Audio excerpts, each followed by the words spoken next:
Hello everyone. तो कैसे हैं आप सभी लोग। स्वागत है आप सभी का आपके अपने यूट्यूब चैनल बोर्ड क्रैकर में मेरे भाई। तो आज के इस वीडियो में हम लोग कक्षा 12वीं के हिंदी के 5वें अध्याय रोज का टॉप 30 ऑब्जेक्टिव देखने वाले हैं मेरे भाई। इस वीडियो में हम लोग जितना भी ऑब्जेक्टिव देखेंगे वही ऑब्जेक्टिव देखेंगे जो आपके बोर्ड परीक्षा के लिए बहुत ही ज्यादा भी आए। तो चलिए शुरू करते हैं और देखते हैं कि सबसे पहला नंबर क्वेश्चन क्या है और उसका आंसर क्या होने वाला है। और जिस क्वेश्चन का आंसर आपको पता रहेगा तो उसका आंसर आप लोग कमेंट बॉक्स में कमेंट भी कीजिएगा। तो देखिए यहाँ पे सबसे पहला नंबर जो क्वेश्चन है वह है कि सच्चिदानंद हीरानंद वात्यायन अज्ञेय द्वारा लिखी हुई कहानी कौन सी है। तो यहाँ पे देखिए ऑप्शन ए में है तिरिच, बी में है रोज, सी में है उसने कहा था और डी में है सुखमय जीवन। तो इसका तो आंसर आपको पता ही है। हम लोग कहानी कौन सा पढ़ रहे हैं, रोज, तो रोज ही होगा, यानी कि ऑप्शन नंबर बी जो है यही इसका राइट आंसर हो जाएगा। अब देखिए दूसरा नंबर क्वेश्चन यह है कि अज्ञेय मूलतः क्या है। कह रहा है कि अज्ञेय मूलतः क्या है। तो ऑप्शन ए में यहाँ पे है निबंधकार है, बी में है उपन्यासकार है, सी में है कहानीकार है और डी में है व्यंग्यकार है। तो इसका जो राइट आंसर होने वाला है मेरे भाई वो ऑप्शन नंबर सी हो जाएगा, यानी कि कहानीकार है, यही इसका राइट आंसर हो जाएगा। अब देखिए अगला क्वेश्चन, यानी कि तीसरा नंबर जो क्वेश्चन है वह है कि अज्ञेय जी ने इंटर कहाँ से किया था। कह रहा है कि अज्ञेय जो कि रोज कहानी के लेखक है, कह रहा है कि वह इंटर कहाँ से किए थे। तो यहाँ पे देखिए आपकी ऑप्शन ए में है कि मद्रास क्रिश्चियन कॉलेज से, ऑप्शन बी में है पंजाब कॉलेज से, ऑप्शन सी में है फोरमन कॉलेज से और ऑप्शन डी में है इनमें से कोई नहीं। तो इसका जो राइट आंसर होगा ऑप्शन नंबर ए हो जाएगा, यानी कि मद्रास क्रिश्चियन कॉलेज से इसका राइट आंसर हो जाएगा। जिस भी क्वेश्चन का आंसर आपको पता है तो आप कमेंट बॉक्स में कमेंट भी कर सकते हैं मेरे भाई। अब देखिए अगला क्वेश्चन, यानी कि चौथा नंबर जो क्वेश्चन है वह है कि अज्ञेय जी पहली कहानी कब प्रकाशित हुई थी। कह रहा है कि अज्ञेय जी की पहली कहानी कब प्रकाशित हुई थी। तो यहाँ देखिए ऑप्शन ए में है 1920 में, बी है 1924 में, सी है 1928 में, डी है 1932 में। तो अज्ञेय जी का जो पहली कहानी प्रकाशित हुआ था वो 1924 ईस्वी में हुआ था, यानी कि ऑप्शन नंबर बी जो है यही इसका राइट आंसर हो जाएगा। अब आ जाइए अगले क्वेश्चन की ओर। देखिए पांचवा नंबर जो क्वेश्चन है वह है कि महेश्वर की पत्नी का नाम क्या है। कह रहा है कि महेश्वर जो इस कहानी में, कह रहा है उनकी पत्नी का नाम क्या है। तो यहाँ पे देखिए कि ऑप्शन ए में है मालती, बी में है लालती, सी में है प्रभावती और डी में है कलावती। तो इसका जो राइट आंसर होगा ऑप्शन नंबर ए हो जाएगा, यानी कि मालती जो है यही इसका राइट आंसर होगा। अब देखिए अगला क्वेश्चन, यानी कि छठा नंबर जो क्वेश्चन है वह देखिए है कि अज्ञेय जी की कौन सी कहानी गैंग्रीन शीर्षक नाम से प्रसिद्ध है।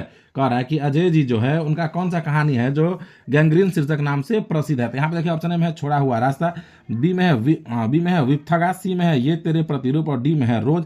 तो इसका जो राइट आंसर होना है ऑप्शन नंबर डी, यानी कि रोज जो है यही इसका राइट आंसर हो जाएगा। अब देखिए अगला क्वेश्चन, यानी कि सातवां नंबर जो क्वेश्चन है वह देखिए है कि लेखक कितने वर्षों बाद मालती से मिलने आया था। कह रहा है कि लेखक कितने वर्षों के बाद मालती से मिलने आए थे। ऑप्शन ए में है 2 वर्ष, बी में है 4 वर्ष, सी में है 5 वर्ष और डी में है 8 वर्ष। तो इसका जो राइट आंसर होगा ऑप्शन नंबर बी हो जाएगा, यानी कि 4 वर्ष बाद यही इसका राइट आंसर हो जाएगा। अब आ जाइए अगले क्वेश्चन की ओर। देखिए अगला क्वेश्चन, यानी कि आठवां नंबर जो क्वेश्चन है वह देखिए कि मालती के प्रति किस बीमारी का ऑपरेशन करके आए थे। कह रहा है कि मालती के प्रति, जो कहानी में मालती है, कह रहा है कि उनके प्रति किस बीमारी का ऑपरेशन करके आए थे। तो यहाँ ऑप्शन ए में है पथरी, बी में है कैंसर, सी में है गैंग्रीन और डी में है इनमें से कोई नहीं। तो इसका जो राइट आंसर होगा ऑप्शन नंबर सी, यानी कि गैंग्रीन जो है यही इसका राइट आंसर हो जाएगा। अब देखिए अगला क्वेश्चन है कि मालती के पति का नाम क्या था। यह आपसे पूछ रहा है कि कहानी में जो मालती है उसके पति का क्या नाम है। तो मालती के पति का नाम महेश्वर था। तो ऑप्शन नंबर बी जो है यही इसका राइट आंसर हो जाएगा।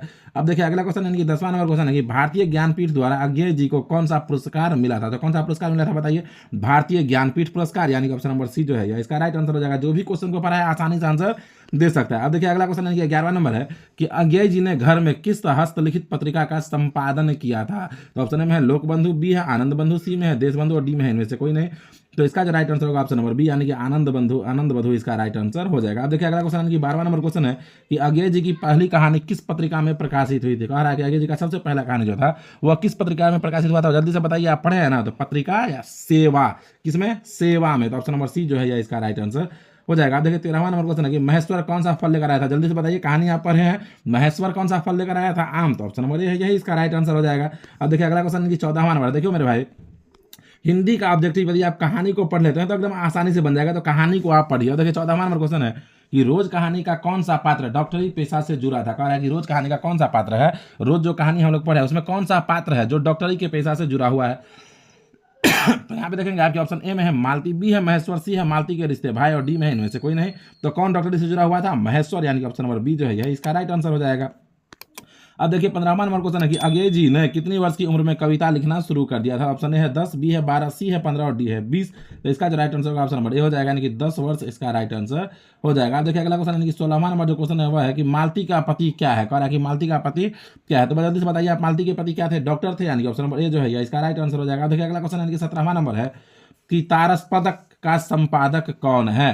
तारसपदक का संपादक कौन है, जल्दी से बताइए तो कौन है। तो इसका जो राइट आंसर होगा ऑप्शन नंबर डी, सच्चिदानंद हीरानंद वात्स्यायन अज्ञेय इसका राइट आंसर हो जाएगा। अब देखिए अगला क्वेश्चन, 18वां नंबर है कि अज्ञेय जो है वह किस वाद से संबंधित था, जल्दी से बताइए किस वाद से था, प्रयोगवाद से। आप कहानी में पढ़े हैं तो ऑप्शन नंबर 20 का राइट आंसर हो जाएगा।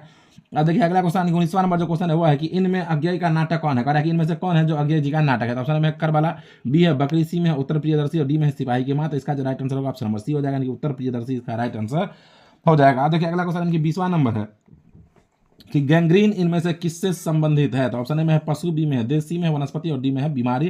तो इसका जो राइट आंसर होगा ऑप्शन नंबर डी यानी कि बीमारी। ऑप्शन नंबर डी जो है बीमारी है, इसका राइट आंसर हो जाएगा। अब देखिए अगला क्वेश्चन है कि मालती महेश्वर की संतान का क्या नाम है। मालती और महेश्वर का जो संतान था उसका क्या नाम था, टीटी। तो ऑप्शन नंबर बी जो है यही इसका राइट आंसर हो जाएगा।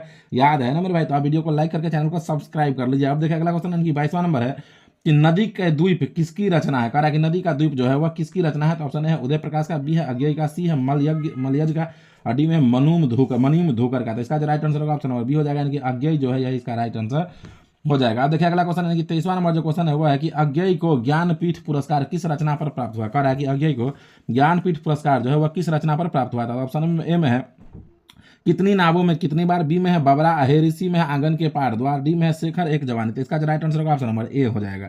अब देखिए अगला क्वेश्चन है कि 24वां नंबर है कि अज्ञेय का जन्म हुआ था। अज्ञेय का जन्म कब हुआ था, जल्दी से बताइए। अज्ञेय का जन्म हुआ था, पढ़े हैं ना लेखक परिचय में, अज्ञेय का जन्म हुआ था 7 मार्च 1911 ईस्वी को, यानी कि ऑप्शन नंबर ए जो है इसका राइट आंसर हो जाएगा। अब देखिए अगला क्वेश्चन है 25वां नंबर है कि अज्ञेय के पिता का क्या नाम था, लेखक के पिता का क्या नाम था, जल्दी से बताइए। तो डॉक्टर हीरानंद शास्त्री, यानी कि ऑप्शन नंबर बी इसका राइट आंसर हो जाएगा। अब देखिए अगला क्वेश्चन है कि 26वां नंबर है कि कौन सी पुस्तक अज्ञेय की है। कह रहा है कि इसमें से कौन सा पुस्तक है जो अज्ञेय का है। तो देखिए ऑप्शन में है मिट्टी की ओर, बी में है मौत मुस्कुराई, सी में है हरी घास पर क्षण भर, डी में है ओ सदा नीरा। तो इसका जो राइट आंसर होगा ऑप्शन नंबर सी हो जाएगा, यानी कि हरी घास पर क्षण भर इसका राइट आंसर होगा। देखिए 27वां नंबर का क्वेश्चन है कि कौन सी रचना अज्ञेय की नहीं है। कह रहा है कि इसमें से कौन सा रचना है जो अज्ञेय की नहीं है। तो ऑप्शन ए में है अपने अपने अजनबी, बी में है भग्नदूत, सी में है एक बूंद सहसा उछले और डी में है तिरिच।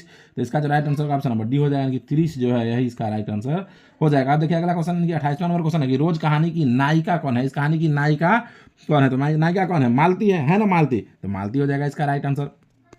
अब देखिए 29वां नंबर को कहानी है, देखिए नायिका का मतलब है कि इस कहानी के किसके इर्द गिर्द यह कहानी घूम रहा है। तो मालती के इर्द गिर्द तो यही उसके नायिका हो जाएगा। अब देखिए अगला क्वेश्चन 29वां नंबर है कि रोज कहानी में अतिथि बनकर आता है। कह रहा है कि रोज कहानी में अतिथि बनकर कौन आता है। तो मालती के दूर के रिश्तेदार जो होता है, दूर के रिश्ते का भाई जो होता है वो है, यानी कि ऑप्शन नंबर सी जो है इसका राइट आंसर हो जाएगा। अब देखिए अगला क्वेश्चन यानी कि 30वां नंबर है। 30वां नंबर क्वेश्चन है कि रोज कहानी घंटे की किस खड़कन के साथ समाप्त होती है। तो ऑप्शन ए में है 4, बी में है 3, सी में है 2, डी में है 11। तो इसका आंसर आप लोग कमेंट करके बताइए। तो 30वां नंबर क्वेश्चन का कि राइट आंसर क्या होने वाला है मेरे भाई, जल्दी से आपको कमेंट करके बताना है। ठीक है, तो चलिए आशा करते हैं आपको वीडियो अच्छा लगा। वीडियो अच्छा लगा तो वीडियो को लाइक कर लीजिए, चैनल को सब्सक्राइब कर लीजिए, साथ ही साथ इस वीडियो को अपने स्कूल और कोचिंग के ग्रुप में शेयर भी कर दीजिएगा मेरे भाई। तो मिलते हैं फिर से किसी नेक्स्ट वीडियो में और नए टॉपिक के साथ, तब तक के लिए जय हिंद, जय भारत, जय बिहार।